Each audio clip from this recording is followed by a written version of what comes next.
everybody, and welcome to the first episode of Listener Submit It Month. We're having a guest on every one of these episodes, and we couldn't do an episode without our good friend, the man who gave us our website, Stephen Bay.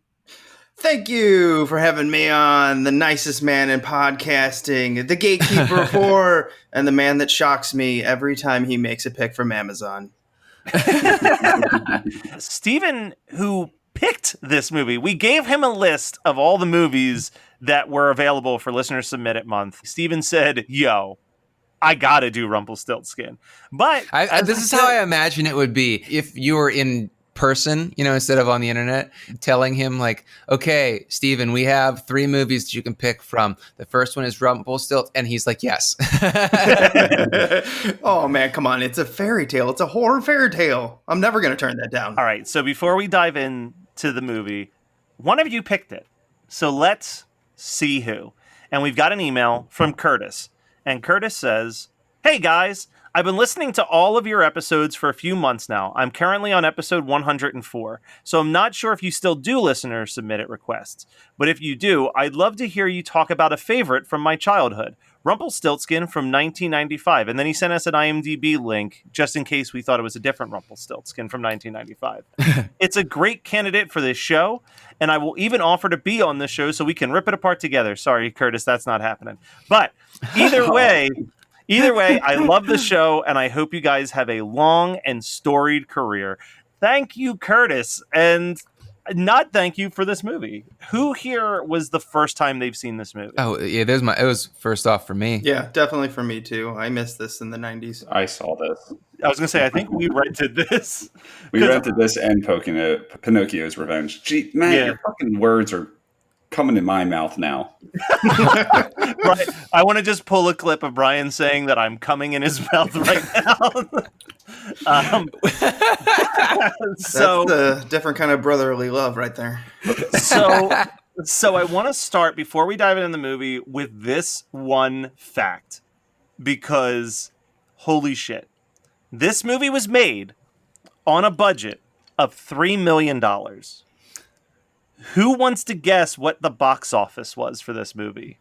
I'll say 150,000. Yeah, I'll go with 200,000. Whatever its budget was, it made it back. If we're doing Price is Right rules, then Steven wins this one. On its $3 million budget, it pulled in a whopping $306,494 in its box office run. Holy shit. I'm wondering if it was one of these, like, where they just stuck it in, like, 25 theaters, and they're like, oh, didn't make its money. Whoops. Yeah, I don't know, because I feel like it also is so dumb that I don't think anyone's like, yeah, I'll check out that Rumpelstiltskin. It was produced and co-written by the original creators of Scooby-Doo, was another one of the facts that I found.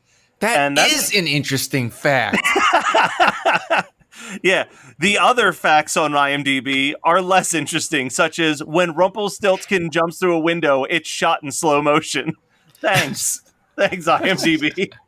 So what are the brothers from Scooby-Doo just sitting down one day and they're like, let's really just go off the deep end here and write a movie about a killer fairy tale guy. I don't know.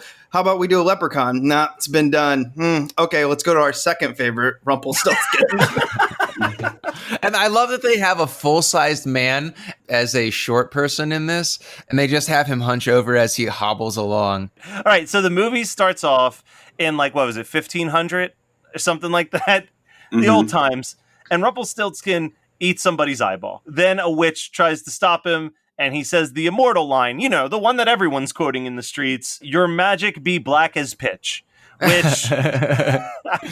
no, you missed the great line before that where he goes, come, bring the pain, which is like, man, if I was, I've been talking a lot about it this last 6 months or so, but if I do that Just Breakdowns cover album. My favorite thing in this movie was whoever designed Rumpelstiltskin was like, you remember Monty Python, the Holy Grail, and the guy who protected the bridge? Can we just have him look like that guy for the entire movie? Who's a terrible actor too, by the way. And he half the time he's like, your magic be black as pitch. And then another time he's just like, how you doing? Yeah. Yeah, they keep forgetting. Don't bust my hump, lady. I've waited too long. Yeah, there's two things that really bother me that it's a trope in so many. I don't know why this movie brought it out of me, but there's two tropes in these type of movies that drive me crazy. One of them is like, oh, I'm stuck in 300 years from now, so half the way I speak is I don't understand what a car is, and then the other one is like, fucking suck my dick, and then the other thing is just when you have something that's so dangerous, don't hide it in a thrift store. Why does everyone hide it in a thrift store? And she's also like, that's not for you. And then she's like, oh, how much? And she's like, well, money's money, Yeah. $20 is $20. Yeah. Steven, do you have any buyer's remorse for this being the one that you picked? Oh, no, absolutely not. Yeah, and it's funny that you say buyer's remorse because he bought it. Yeah. No, I actually traded for this. So I had two Uncle Sams, and I'm like, I contacted the guy, and he's like, well, I got the screener copy of Rumplestiltskin, and I'm like, I'll give you an Uncle Sam. No, not Uncle Sam. Billy. That is so great. That is just two people. That is two Pokemon traders trading one Diglett for a Zubat card. Like neither have any value. Oh no! But I do have to say, the witch irritated me just as much because I'm like, come on, lady, you just take it out of her hands. Yeah. So here's something that like these two notes back to back happen so close to each other that I just put a slash. I didn't even start on a new line with this note, but I hate to say it, but I really dig the hand for the letter M in the logo of Rumpelstiltskin, followed immediately by, what the fuck is this rap song? I have a note that says Matt is loving this shitty early 90s rap. Dude, and then immediately after it said, did this guy just rap I collect stamps? So there's a line for me, and it's like, I'm fine if you've got cheesy white boy rap and it's supposed to be cheesy white boy rap. And I love like Tales from the Hood, where it's like legit gangster rap that fits the setting. But I do not like cheesy white boy rap posing as gangster rap so that we feel like we're in the city of Los Angeles circa 1995. That is where I draw the line, sir. Yeah, but think about all the money they saved when they just walked down to their mall and bought the CD from some guy outside. Hey man, $5. We were introduced to the Max Talks show, which is like basically so it's 90s Howard Stern on the set of Jerry Springer is like what this is being sold as. But like it's one of those things where they linger on it so long, you're just like, well, I know that guy's going to become a character in this movie because there's no other reason to give us 3 minutes of what an asshole he is on television. But yet, how do we know if your boobs are real? Yeah, put them in my mouth. Or I don't know. Her friend's all into it. Her friend's like, oh, he's hysterical. Yeah, Hildy sucks so much. Her friend is the worst. Her friend is showering compliments on this baby, and even the baby's face says that he wants nothing to do with this woman. I know. I just looked at her and I go, wait a minute. Is that the girl from Moonlighting? And I'm like, it is. Yeah. What a slump. Yeah. Ooh. I'm watching this at work, and my mom walks in the vacuum, and she's like, what are you watching with the woman from Moonlighting? And I'm like, I shouldn't be watching a horror movie for horror movie night where my mom immediately recognizes an actress from something. Like, that is not what our show is about. Yeah, but you got to admit, that Sweet Blossom hat, that Friends vest, woo, she's hot. She might be one of the least attractive people that I've seen on the show recently. Body shaming, that's what we do here. It's not body shaming at all. I'm just saying she's unattractive. I'm messing with you. I'm jazzing. Personality-wise, she's just got the worst personality in horror movie night. And she's got she should be attracted to me because she's got a weird voice, but it's just like not. Although I'll say that the what's her name, Shell, whatever the main the mom in it is, she's kind of a MILF, man. Yeah, she's a pretty attractive lady. Absolutely. The special effects and makeup was done by Kevin Yagher, which, if you look at any of the reviews, is like one of the only things that they call out is like, well, it's a piece of shit, but the makeup's not bad. And I kind of have to disagree. I will. So Rumpelstiltskin's makeup is stupid as fuck. The whole character design is just very, very pedestrian, in my opinion. Like they could have done so much more with it to make it interesting. And he, as a murderer, he's not very interesting. Like he snaps Hildy's neck and like he bites a cop on the neck, and like it doesn't really do a whole lot of cool shit. But like I'll give them credit that when he's burnt and he rips the burnt skin off of his face, that was kind of sick. I would say the thing that he did that I liked the most was his self-decapitation. Like, but that makes no sense. It makes absolutely no sense. But I was like, okay, I can see where there was some special effects budget for this. That's Kevin Yagher right there. He loves to put severed heads in his movies. If you just go down a line of them. Wait, what else has he done? Phantom of the Opera. Brian picked that. That's a great one. That's probably my best pick. But he's also done a lot of big movies, like Starship Troopers. I mean, he's done. Oh shit! Yeah, I just pulled up his list. His list on Wikipedia is Eon Flux, Lemony Snicket's Series of Unfortunate Events, Master of Disguise. Hell yeah! Sleepy Hollow, Face Off. Oh, you had me in Sleepy Hollow. Yeah, there's a lot of decapitations in that shit. Bordello of Blood. Hellraiser Bloodline. Yeah. Dr. Jekyll and Mrs. Hyde. Oh, that's a prospective future pick. I've always wanted to watch that. Children of the Corn 3, Urban Harvest. Fuck yeah, we just talked about that. Wait, what was the name of it? Urban Harvest. I said urban. It sounded like you just described a lawyer. You're like Children of the Corn 3, Urban Harvest. So we're still not done. Honey, I Blew Up the Kid. The Borrower. So again, loves decapitated heads. Dude he is more into decapitation and severed heads than I am in my horror movies, and that is saying a lot. Another future pick, Meet the Applegates, Bill and Ted's Excellent Adventure, Nightmare on Elm Street 4, The Dream Master, Child's Play, Dream Warriors, Trick or Treat, Freddy's Revenge, and his first movie was Friday the 13th, The Final Chapter. Wow, that dude has some serious credentials. Oh, but man, he's a master inside of this. Inside the VHS, the screener, they even highlight special makeup effects created by Kevin Yagher, A Nightmare on Elm Street, Child's Play, and Tales from the Crypt. Yeah, because he did the Crypt Keeper. Yeah. Oh, awesome. Yeah, so that's where we could have not done the decapitation and put a little bit more money on the special effects. No, what Scott said is cool about him peeling off the burnt face, but wouldn't it be cooler if that was like his face, like it went to a more deformed face for the rest of the movie? That's what I was hoping for, but it didn't. Yeah. Dude, they only had one master mold that they weren't gonna redo in a second mask.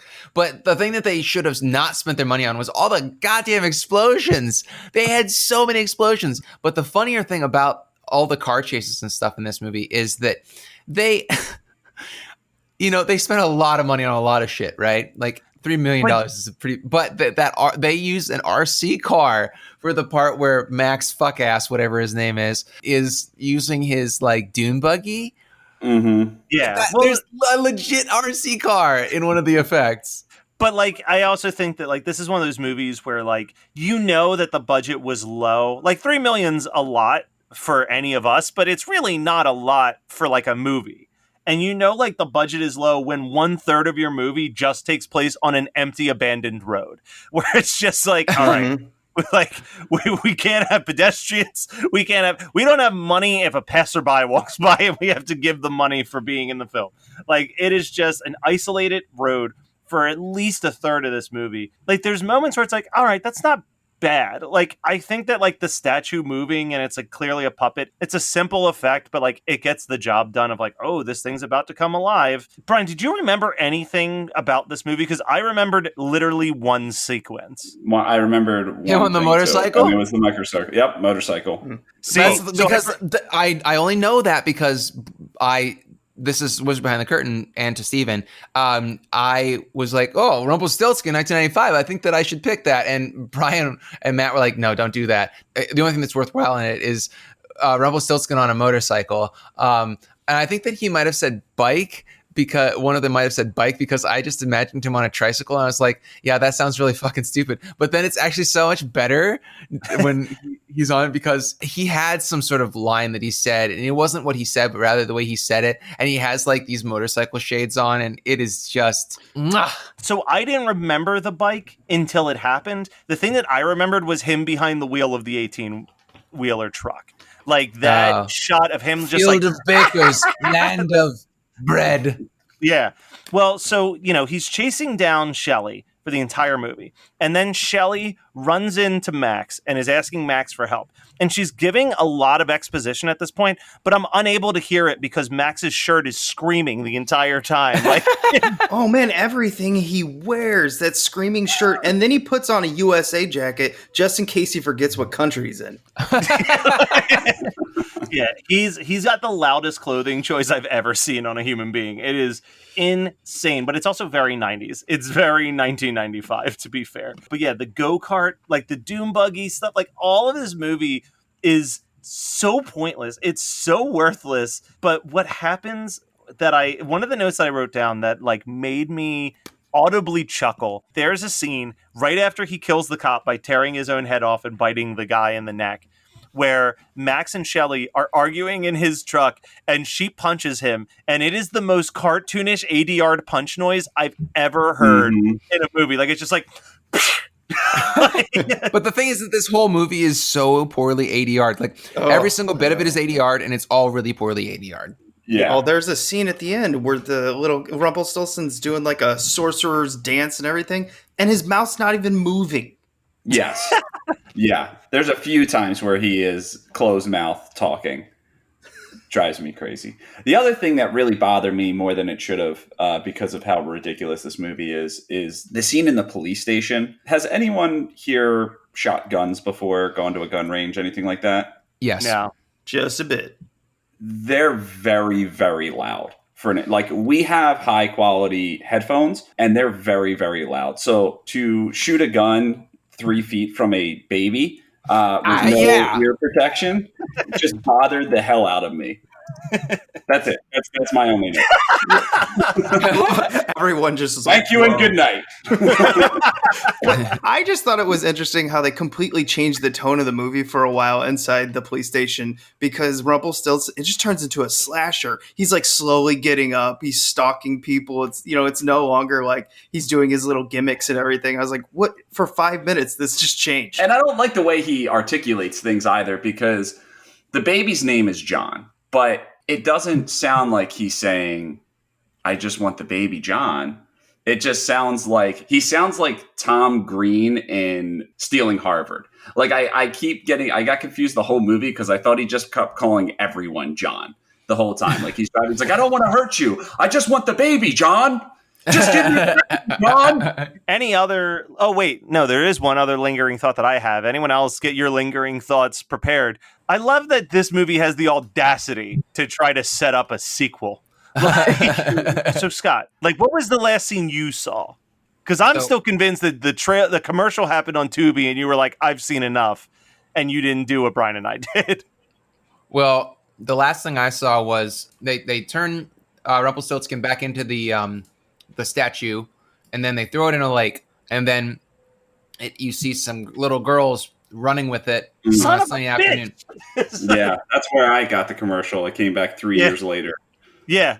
Son of a bitch. Dude, Tubi sucks. I'm just saying it. All you guys on our Facebook page worshiping Tubi because they have an extensive list of movies, but their commercials are the most obnoxiously placed commercials I've ever fucking seen in a movie. Like, I've watched movies on TV. There's always fade out points where you can easily put a trailer or a commercial, but they put commercials like mid-sentence of fucking scenes. It's obnoxious. Yeah, it is. But at the same time, I am drinking a Truly, and I just went to Burger King, so I feel great. There were so many Burger King commercials. I'm like, come on, guys, can we just mix these up a little bit?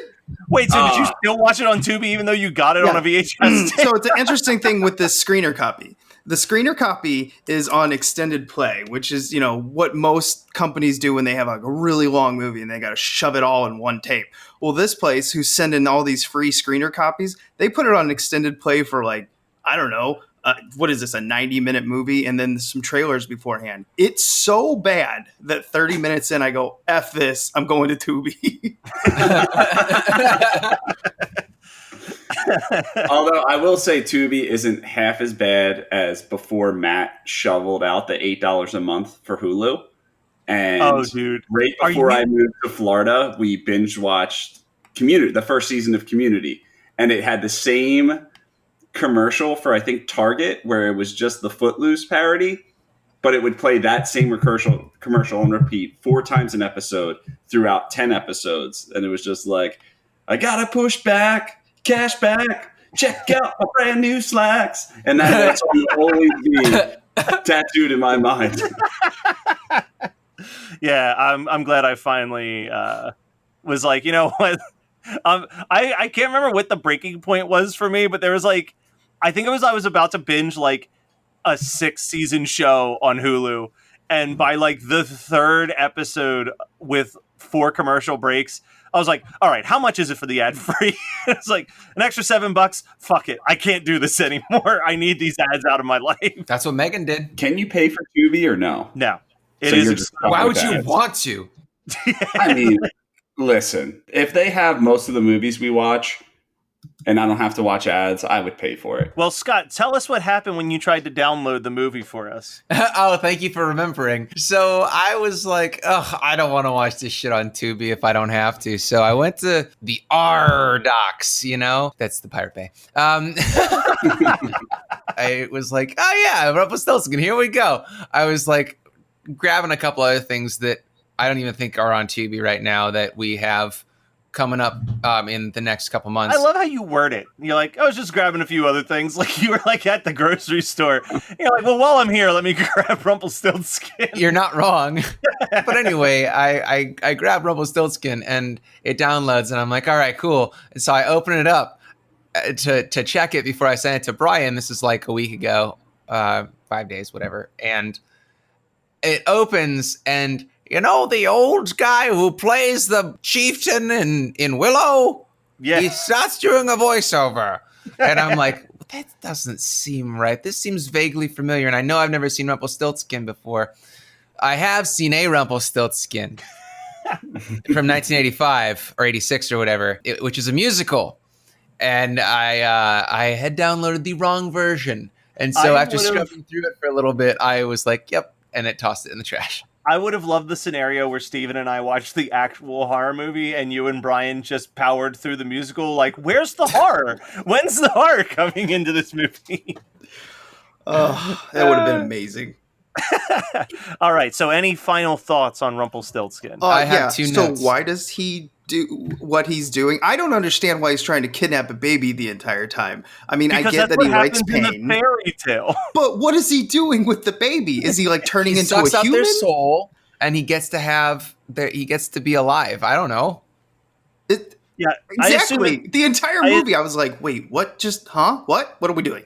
I also don't understand why anyone would want to steal a baby, especially someone who's so goddamn ugly that the baby would only cry the entire time. I think that's a 90s sitcom right there. It's little Rumpelstiltskin and a baby. Like it just it starts like Full House where they're in like a nice convertible. That would be actually an incredible sitcom where Rumpelstiltskin successfully steals a baby and then realizes the financial burden that it is and has to get a job and raise it. You guys are literally just setting up for one of our future HMN TV show episodes because that has to happen.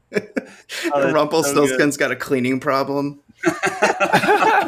All right, so I have 2 things I want to say. Both of them are from the Max fuck ass guy. And the first time is him getting in his dune buggy, putting on these douche shades and going, Bruce Willis time. Bruce Willis was mentioned twice in this. Yeah, it's so weird. Yeah, I don't think if he was like, I honestly don't think in 1995 Bruce Willis was a cultural zeitgeist, but I also don't know because I was fucking 13. So Wait, so wouldn't that have been a moonlighting reference? Yeah, that's where he made a start right before Die Hard. well, let me use my cool word again, zeitgeist. Yeah. So I would say that moonlighting is not a cultural zeitgeist in 1995 because if Bruce Willis got his start in it and is now a super ultra mega star. Now, wasn't the fucking Fifth Element in 1997? Let me see what was 1995 for Bruce Willis's career. So 1994, he had just done Pulp Fiction, and then 95 was Die Hard with a Vengeance and 12 Monkeys. Yeah, he was like on fire. Yeah. But then 1996, he only has 2 movie credits. One is Last Man Standing, and the other is Beavis and Butthead Do America, where he voiced the guy who stole their TV. That was his gap year. Then, but when did Fifth Element come out? 97? 97. Then it was Fifth Element, Mercury Rising, Armageddon, Sixth Sense. Yeah, but that's what I feel like. I feel like he kind of took that gap year because it seemed like his star was dimming. And then, bam, fucking Fifth Element. Bam, fucking Armageddon. Yeah, that's kind of his career, though. I was going to say, his whole career, as I'm looking at his film credits, like we'll say the post. So Die Hard was his first like film post What year is that? Moonlighting. So that was 88. That was like, but then it was like Look Who's Talking. But like in between Look Who's Talking is two movies I've never heard of. Then it was Die Hard and Look Who's Talking 2. And then Bonfires of the Vanities, which bombed. Then then a movie that I've never heard of. Then Hudson Hawk that also bombed. Oh, yeah. Then another movie I've never heard of. And then The Last Boy Scout, which I don't think did well. It didn't. And then he just had like a cameo in The Player and was in Death Becomes Her. But I also think that neither one of those movies did particularly well. And then he played John McClane in the National Lampoon's movie Loaded Weapon 1. To be in a National Lampoon's movie, Loaded Weapon is not the worst one to be in by a long shot. No. I especially of the 90s National Lampoon's movie, you're doing okay. Because you could have been in Senior Trip. He only was only in it for like 30 seconds. It was just a teeny tiny cameo. It was pretty funny too. I'm sure he got paid well for that teeny tiny. I don't think I've ever actually watched the Loaded Weapon movies. Oh, they're actually pretty good. I will say. Is there more than one, or is there just the one? I think there's just one. I think I'm getting confused with Hot Shots, but as far as I remember, I think there's only one Loaded Weapon. All right, so let's talk some double features, guys. Steven, you're our guest. What would be your double feature for Rumplestiltskin? Well, at first I was going to go with another Mark Jones classic, Leprechaun, but I was like, psh, that's simple stuff. We can't do that. We're going to another Kevin Yagher. I don't know how you say his name, but he's a really good makeup guy. And I'm going to watch Bill and Ted's Bogus Journey. Yes. Yeah. Oh man, when he does the makeup for old man Bill or old woman, his grandma in it. Oh, that creeped me out so much as a kid. And I love it. So I have a question. And I don't mean to offend anyone. We're all just like delusionally hopeful. Like we know Bill and Ted is going to be horrible, right? But like we're just like, okay. Because the trailer is painful and everyone's like, this is going to be awesome. They got death. And I'm like, this looks so fucking bad. I'm so bad. The only thing that gives me hope with the Bill and Ted 3 is that it's like it's everybody from the first two movies, like including the writers and directors. Like it is the giant family reunion. So like I'm hoping that like it's one of those rare times where the trailer actually shows all the worst parts of the movie, and then you see it and you're like, oh, thank God. But I am my expectations are painfully low. Nope, I'm gonna walk right out of my living room, no matter how bad it is, and go, that was the greatest thing I've ever seen. I'm just gonna pretend like I'm one of these people that no matter what their politician does, I'm like, nope, great, we're fixing everything. Yep. Even politics not aside, we had this conversation off air, but even politics not aside, I have so many friends that since College Dropout and My Beautiful Dark Twisted Fantasy, like Kanye West released an EP of him like taking a dump for 30 minutes, and they're just like, this guy is a god. He is a musical. I'm going to go with, I remember there was a very brief time where they were doing these fairy tale horror movies, and I've never actually watched this movie, but I remember it getting way better reviews than Rumpelstiltskin, which isn't hard, admittedly. So I'm going to watch this with the other like horror fairy tale movie that I remember coming out around this time, and it's Snow White Tale of Terror starring Sigourney Weaver. Ooh. What? Yeah, I don't even know what that is. Might need to add that to the list. If Stephen Bay does not know what it is, then that is obscure as fuck. Even though Sigourney Weaver was in it. Yeah, it holds a 55% on Rotten Tomatoes. And that's better than Rumpelstiltskin. Sigourney Weaver's critically acclaimed performance earned her an Emmy Award nomination as well as a Screen Actors nomination for Outstanding Lead Actress in a TV Movie. It also earned 2 Emmy nominations for makeup and costumes. So it was a TV movie, which probably explains how they got bigger names. All right, so my double feature is literally just me watching a bunch of Necrogoblicon music videos because when I'm looking at Rumpelstiltskin, all I can see is John Goblicon. That might be my favorite double feature pick of all time. All right, Brian, what's your double feature? Okay, so I'm actually going to take a break off of horror today because there's two reasons that this comes to mind. First thing is the only thing I remember from this movie is Rumpelstiltskin on the motorcycle. The other thing is, oh my God, I already know where you're going.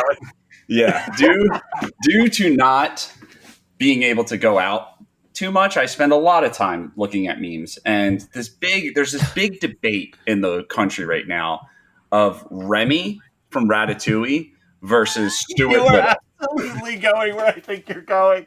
You son of a bitch. They're trying to decide who could take the other, and it's just you could tell it's the younger generation because they don't give any respect to my boy Ralph in the hit movie Mouse on the Motorcycle, who literally rode a motorcycle. So I would double it up, get 2 motorcycles, 2 movies, one night. Rumpelstiltskin, Mouse on the Motorcycle, Ralph S. Mouse. God damn it. And also, it's clearly Remy. But, so, what have y'all been watching that you want to give a, hey, you should check this out? And Steven, also, just throwing this out there, go check out Steven's podcast, Analog Jones and the Temple of Film. And if you want to know more about that podcast, you better hit up our Patreon and check out our little interview that we're going to be doing with Steven after the recording of this. Surprise, Steven! But if you want to take a couple seconds to tell people about Analog Jones Temple of Film and then use that to lead in to your recent watched recommendation, go for it, my friend. Yeah, we started a podcast basically to defend all these VHSs that we collect. So we put them in. We watched. We talk about the box art, the trailer, and behind the scenes. I mean, we get pretty nerdy. I mean, we'll even go as far to talk about production studios, distributors, and all this madness, and especially the promos and stuff that we find on these tapes. And you know, we go out there, we go to these flea markets. Well, not now, but usually we'd go to flea markets and find these weird ones, and we try to watch them all, and now we're kind of getting into franchise reviews, so we're all over the place. But so if you love stuff like Rumpelstiltskin here, maybe not the movie, but at least this obscurity of the 90s, then you should come over and check us out. Okay, and then what have I been watching? I don't know, a bunch of stuff that no one will know of. Like I just put in and ripped the. Has anyone heard of this? It's a unofficial sequel to Pinocchio. And it's Pinocchio and the Dark Sorceress, I think, is from Canada. I picked this up in the middle of nowhere. I never heard of it. And then, in the last week, I've seen 4 different people post about it on the internet. If you go to the Analog Jones YouTube page, you can find it. You can watch the entire movie. No one's taken that down. So, I mean, there's stuff like that. And then I do watch a lot of these really weird Canadian animations that I find at these stores because no one wants them. But I'm telling you, if you put them in, pure nightmares, just awful animation. Like the stick figure ones where the mouths don't actually match the audio. That's the stuff you're going to hear about on Analog Jones. Jesus. All right. So on our re-rental episode of Tourist Trap, I mentioned that I'd been watching American Vandal. I've actually been watching a ton of TV shows during this whole quarantine. So there's a pretty big list, but I'm going to say the big one that I watched, and I recommend everyone check it out because it's such a quick watch. It's only 8 episodes. They're 22 minutes and you can knock it out in 3 hours, is Russian Doll. Have any of you watched Russian Doll? Nope. Mm-mm. All right. So Russian Doll was produced by Amy Poehler, and it's starring and written by Natasha Lyonne. And it's kind of Groundhog's Day-esque, but with way more of a sci-fi lean to it. It's basically Natasha Lyonne is at a party. She leaves the party, gets drunk, fucks a dude, and gets hit by a car and dies. And then wakes up in the bathroom at the party and goes through the party and gets hit by a car and dies. And she realizes, because she's a former video game designer, that she may have accidentally entered herself into a video game and the bathroom at the party is the checkpoint. And she needs to figure out how to get through the situation without dying to like get out of the video game scenario. But the longer that she's in it, reality starts to fall apart and fabricate, because reality keeps repeating itself so much that like people are just disappearing out of existence and no one remembers them. So it's a really weird sci-fi twist with like a race against the clock type vibe. It has a very satisfying ending, which is nice because I watched the OA, which just got canceled before it ended, and it led to a really trippy but also unsatisfying ending because it's not the ending. But I highly recommend Russian Doll for just like a quick, like I think they're doing another season, but it definitely feels like they wrote this knowing that that wasn't a guarantee, which is always, I think, the best way to write a season of TV, is not being confident that you'll get to come back and do more, so that there's actually some type of finality to your final episode. I'm actually going to piggyback off you and go next, because I also watched a Groundhog's Day-esque movie. Bill Murray's Groundhog's Day. I watched Palm Springs on Hulu, and it's so fucking good. I was gonna ask if it was good, because I really wanna watch Russian Doll and I want to watch Palm Springs, because they're both my shit, you know. Yeah, no, Palm Springs is really good, even though it's not written by the guy that did Hot Rod and stuff like that. It's their production company, and like the best way that I can describe it, it's almost like the Lonely Island's Role Models. You know how Role Models is like definitely more mainstream, more of like a Judd Apatow vibe, but it's definitely got like the state humor sprinkled throughout it randomly. That's kind of how this is. Like it's more of like a mainstream comedy, but it has some just ridiculous Lonely Island shit throughout it. And it's really fucking well done. It's really fucking funny. The storyline's good. I would suggest that. And it's like an hour and a half. You can't fucking beat that. And it's free if you have to. Guys, mistakes were made this week. Let's hear it. Megan and I watched Grease 2. No. Yeah. She was like, "Oh, you've never seen Grease 2?" And I'm like, "Yeah, honey, we've been together for 11 years and I've been putting it off for 11 years." Because she's seen it like once before. And so she's like, we finally caved, because I think it was on Hulu. It was some streaming service that we pay for already. So it's not like we were going out of our way, you know, to rent it on Prime for money or something like that. God damn. That shit was boring as fuck and so stupid. And there are people who will ride or die that is better than the original Grease, which is insanity to me. Yeah, I don't I'm even about want to it to marry get one. better. Oh no! Well, there was a lot of opinions that happened at once. Sarah freaking loves that movie. We've even reviewed it on it. I mean, she knows all the songs. She will start. If I brought her in here right now, she'd be like, "Oh yeah, I will sing you. What song do you want?" I mean, I would want Cool Rider personally. Yeah, no. I don't like it, so I'm with you. It is really bad. Like, it's just not. It just seems very uninspired. It's like they're going through the motions. Yeah. It is trying to reclaim that spark that Grease had, and I'm not saying that Grease is a perfect movie or a perfect soundtrack or anything, but it's a whole lot of fun. It only could have happened at the time that it happened. Like, I think that if Grease the movie came out at the time in the 90s when everyone was nostalgic for Grease, I don't think it would have succeeded. Like, it was very much like a 70s film looking back at the 50s, but if it was a 90s film that was looking back at the 50s, it wouldn't work. It had to have been that 20-year gap. It had to have been like those particular actors. It had to be those songs. Like, I think that there's... But even Grease 2 has the same fucking songwriter. But that's what I don't understand. No, but here's the thing. It's the same thing as, you know, that, I mean, you as a musician should probably know this. The concept of like the sophomore slump is like, you have your entire career to write your first album, and you've got about 2 years to write your second album. So it's like... Don't ask me that, though, because I write constantly, and you know what I mean? I've never like, had that issue because no one ever gives a shit about my music. You know what I mean? Like, that's like why there's such a thing as a sophomore slump, is like, yeah, he wrote the music for Grease and Grease 2, but he probably took years writing the songs for Grease and perfecting them during multiple Broadway runs and like adjusting and tweaking everything. And then it's like, all right, you got 2 years to write a sequel. And it's like, oh, okay, I'm just going to shit out some tunes and come up with a plot line. Yeah, and it's also like, way more overtly rapey than the first movie. I don't know, like it just felt very, and I hated it. It's basically like Rocky Horror Picture Show does Grease. It just felt very. I mean that biology or whatever song is a straight like so, and the bowling song. Those two songs in particular are to me Rocky Horror Picture Show ripoff wannabes. I haven't seen it in so long. I just know that it almost killed me as a child. I like to reenact scenes from movies. So the only thing that really stands out is me and my sisters, maybe Matt. So me and my sisters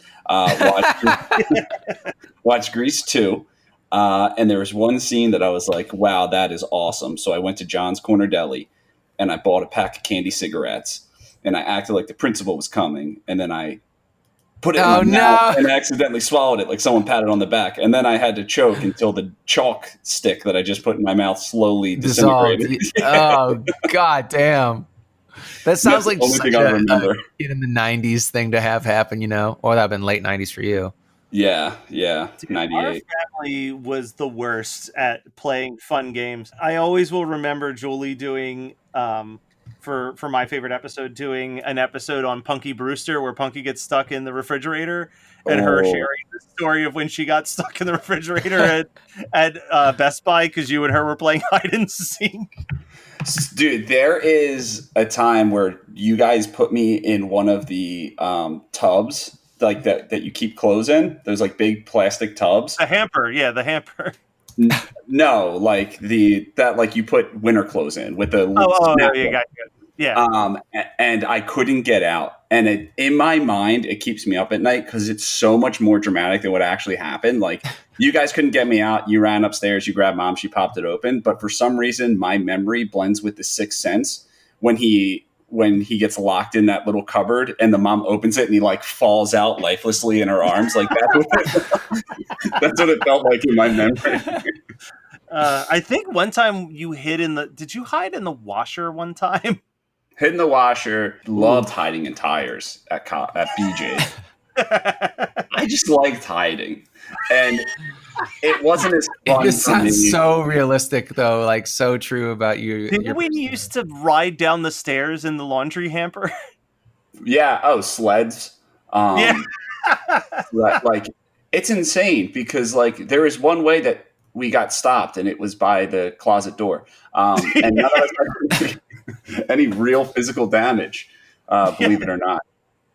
Oh yeah, and like I think about it now, and I'm like, that is so dangerous because like we literally just sat in a hamper that had no lid to it and pushed each other down a flight of stairs where like it could very easily just like topple and flip and break someone's neck. We were just like, this is fun. It's not snowing, so we'll sled indoors down the stairs while Mom and Dad are at work.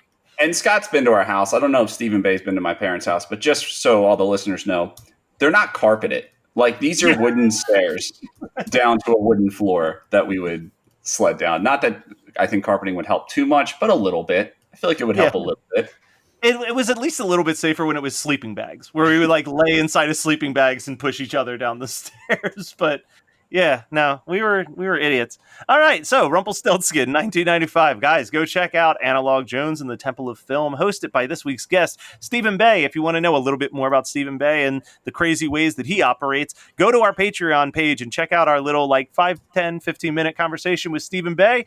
And we'll be back next week with another one of your listener-submitted episodes.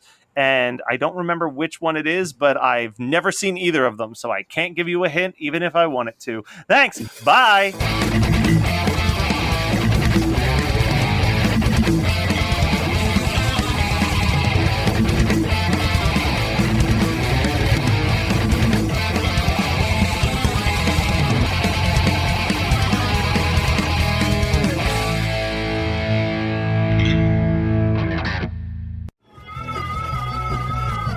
You're listening to the Geekscape Network.